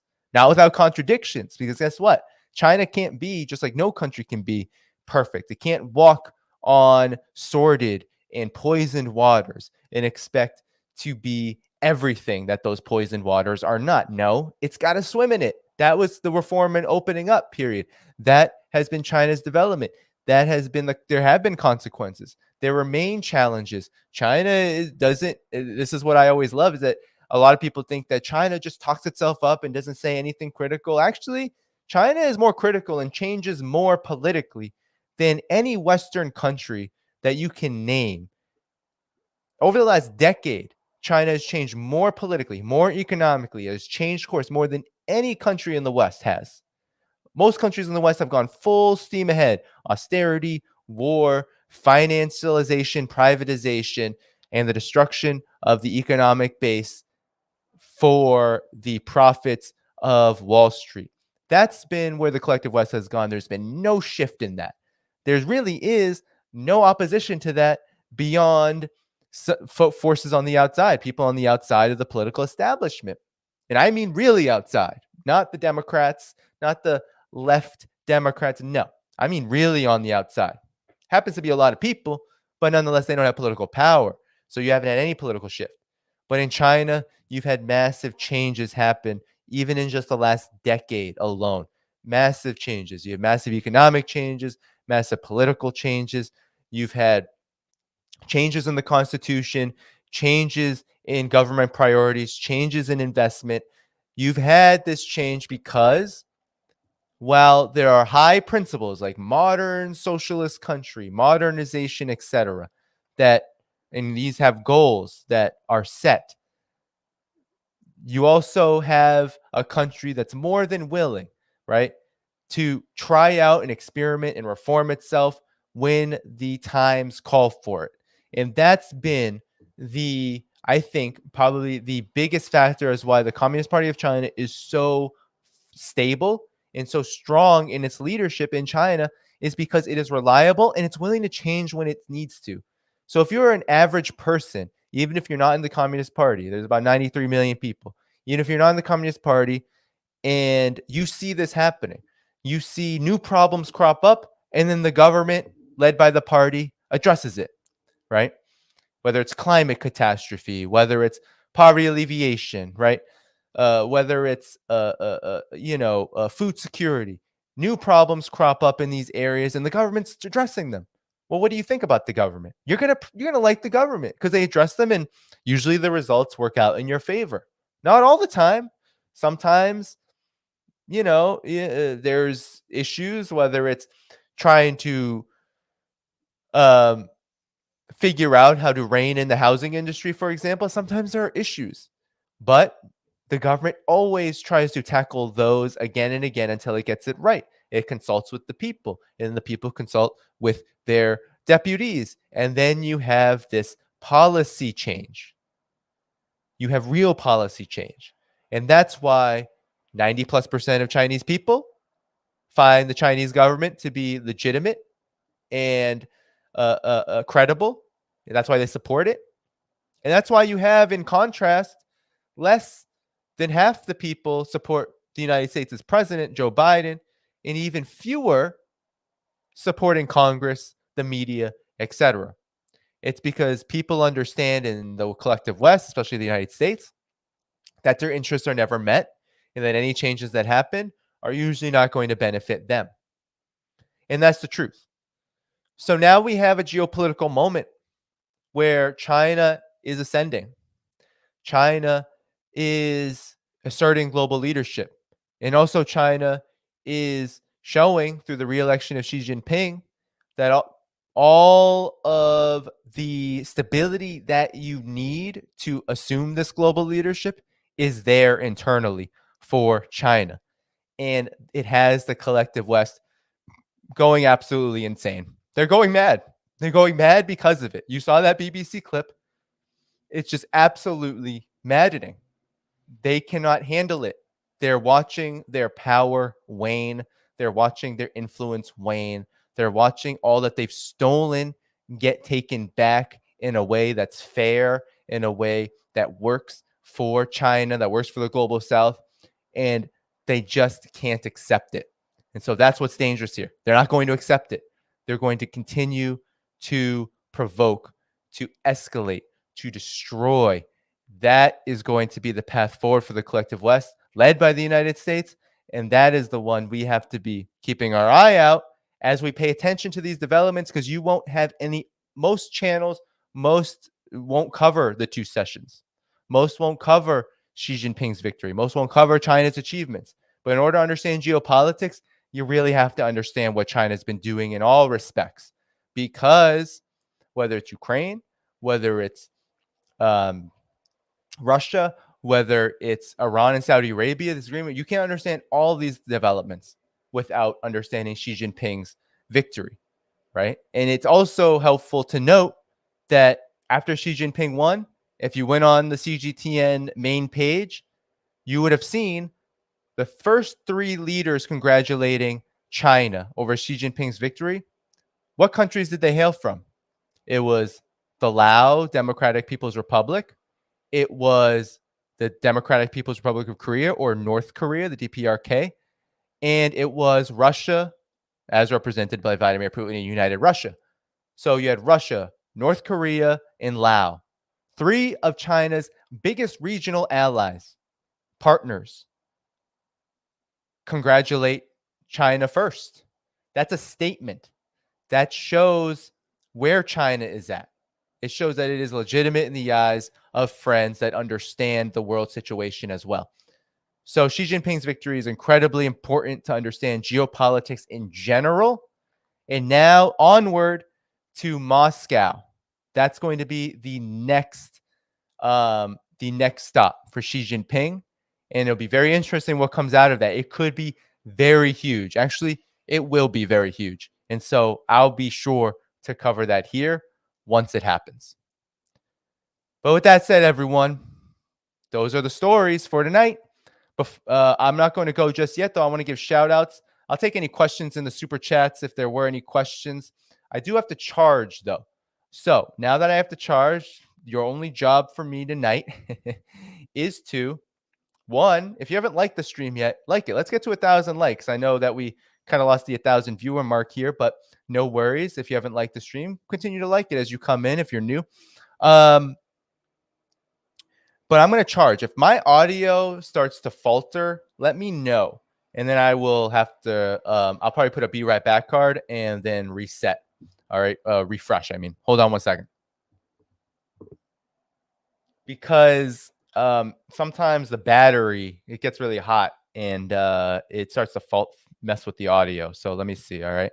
Just let me know. It's plugged in now. Let me know. Okay, guys.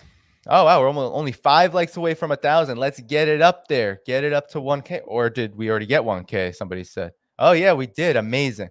We still have 831 people watching. I'm just going to do some shout outs now. Super chats if you want to give any. I do want to give one plug, though. If you really enjoyed the content today, all right, if you enjoyed the content, here's how you can support it. This is really important as this channel is growing and it needs to remain sustainable as the labor and technical costs continue to grow. So number one, patreon.com/DannyHaiphong. Patreon is the best way to support this. You become a member, suggest guests, ask questions, suggest questions for guests, and I ask them. If you've watched prior streams with guests, you'll know that I do ask these questions. And there are a lot more perks. So Patreon, you can subscribe annually. It's a great way to support this work. You can also support on Substack. The link is in the description. You want to hit it. You want to get on that free newsletter anyway if you can't do a paid membership, because I notify folks of all streams through there as well. You can also get original articles there. It's a great place to be. And you can also support this work there.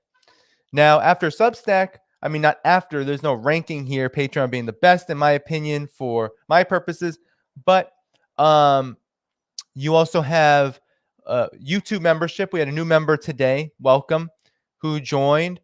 You can join on YouTube, hit that join button, $4.99 per month, I believe it is, and you can do so right by the right underneath this video here, or the player, I should say.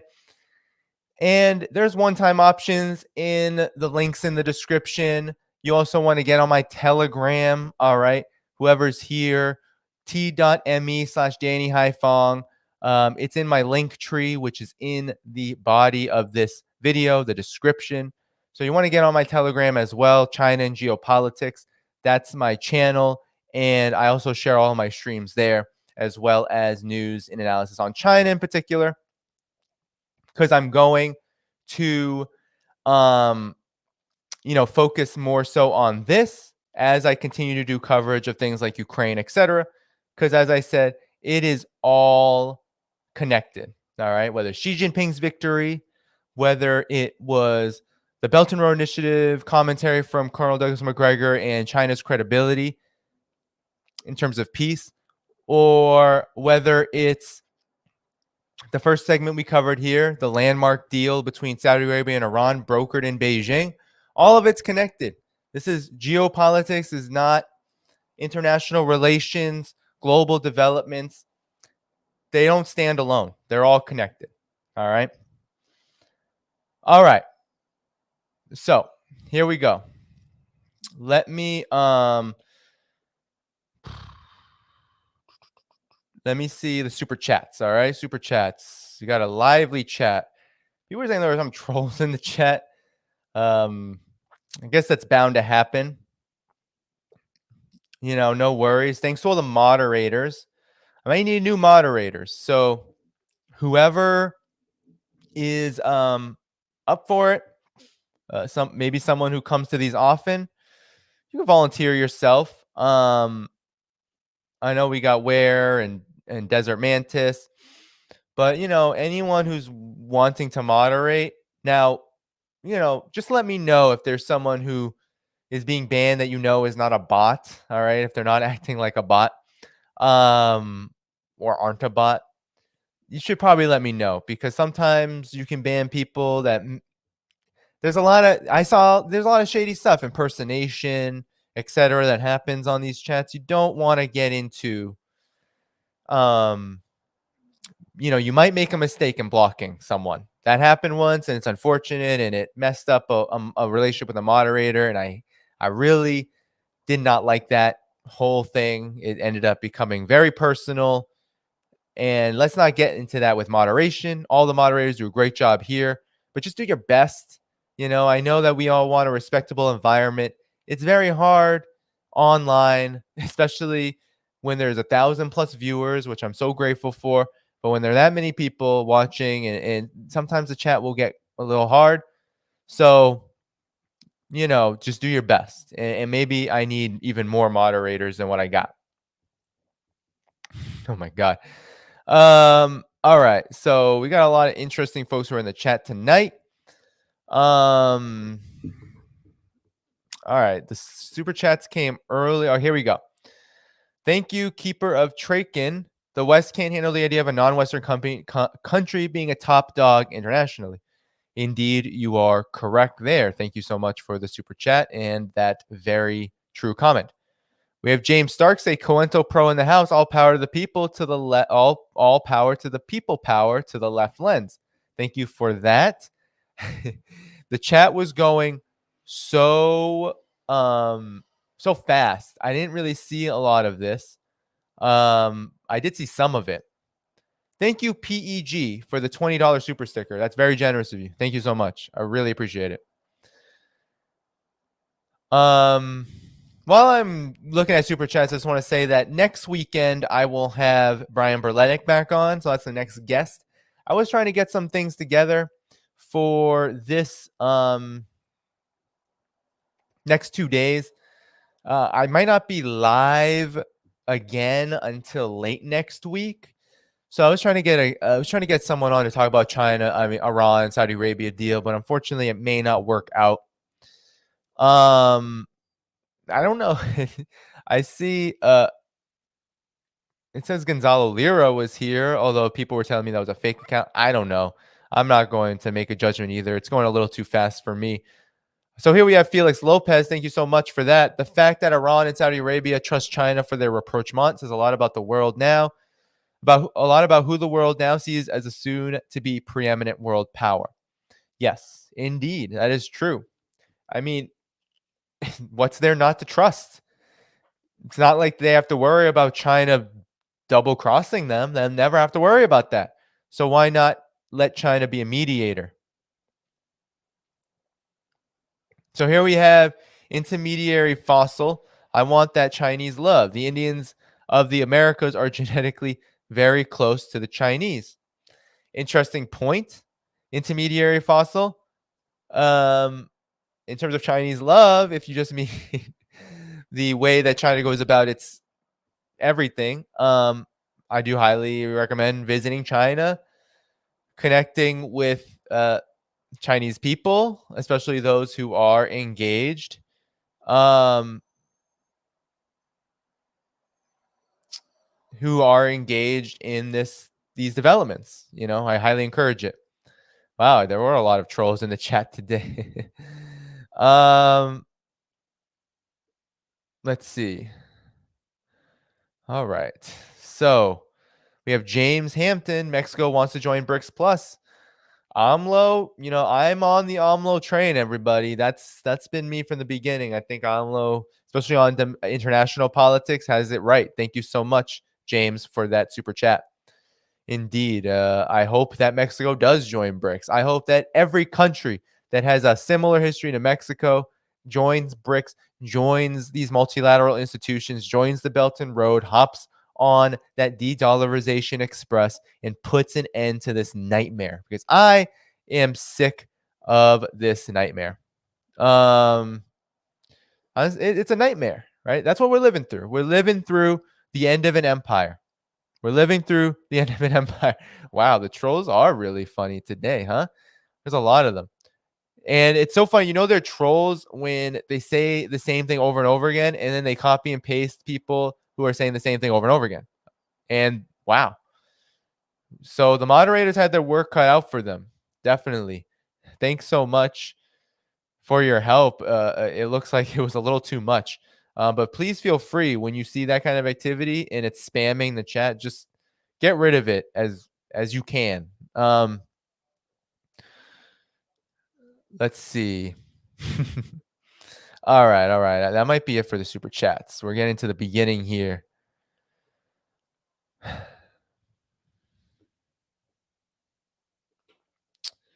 All right.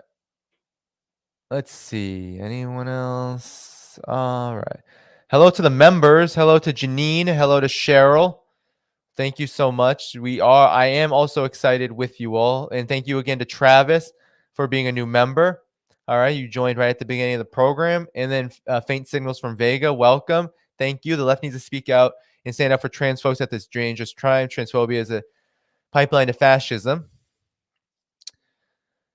Indeed, I am not one to engage, to really, it's absolutely despicable. We all need to, regardless of whether you understand or you agree or you can identify certain political trends from the establishment, just understand that there's a lot of working people who consider themselves transgender and who should be, respected for whatever they should be respected.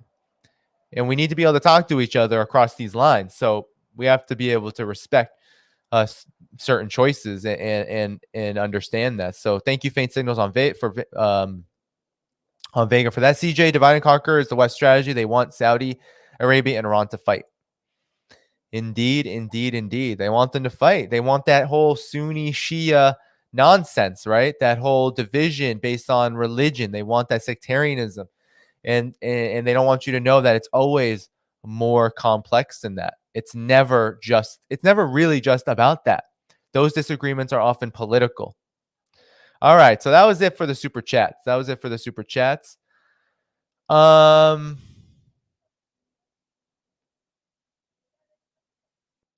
Let's see.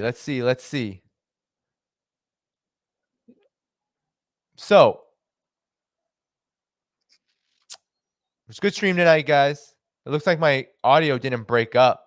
I didn't see huge things with that.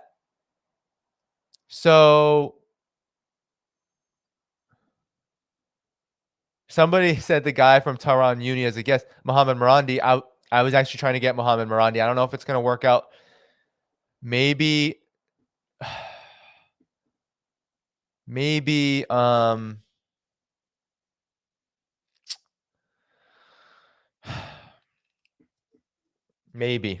might happen. It's just been really hard to coordinate. I really like him though. So one day he will be on the channel. So we have some other folks saying they'll be moderator, Joe OWS. I can make you one. How do I do that? I've got to go on here. Here we go. All right. So Joe, I made you a moderator. If you want to come. All right. So Notary said he'll help. And he is Notary, you are a regular here. So let me try to find you in the YouTube chat. Ooh. Shout yourself out, Notary. Notary, yes, are you there? I want to make you a moderator too, because I do need more. I will need a lot of moderators here. All right. And people that I can trust. Here we go, Notary. We'll make you a standard moderator. All right. All right. So that's it for the moderator stuff. All right. Moderate the chat. People saying moderate. Yeah. Moderate the chat.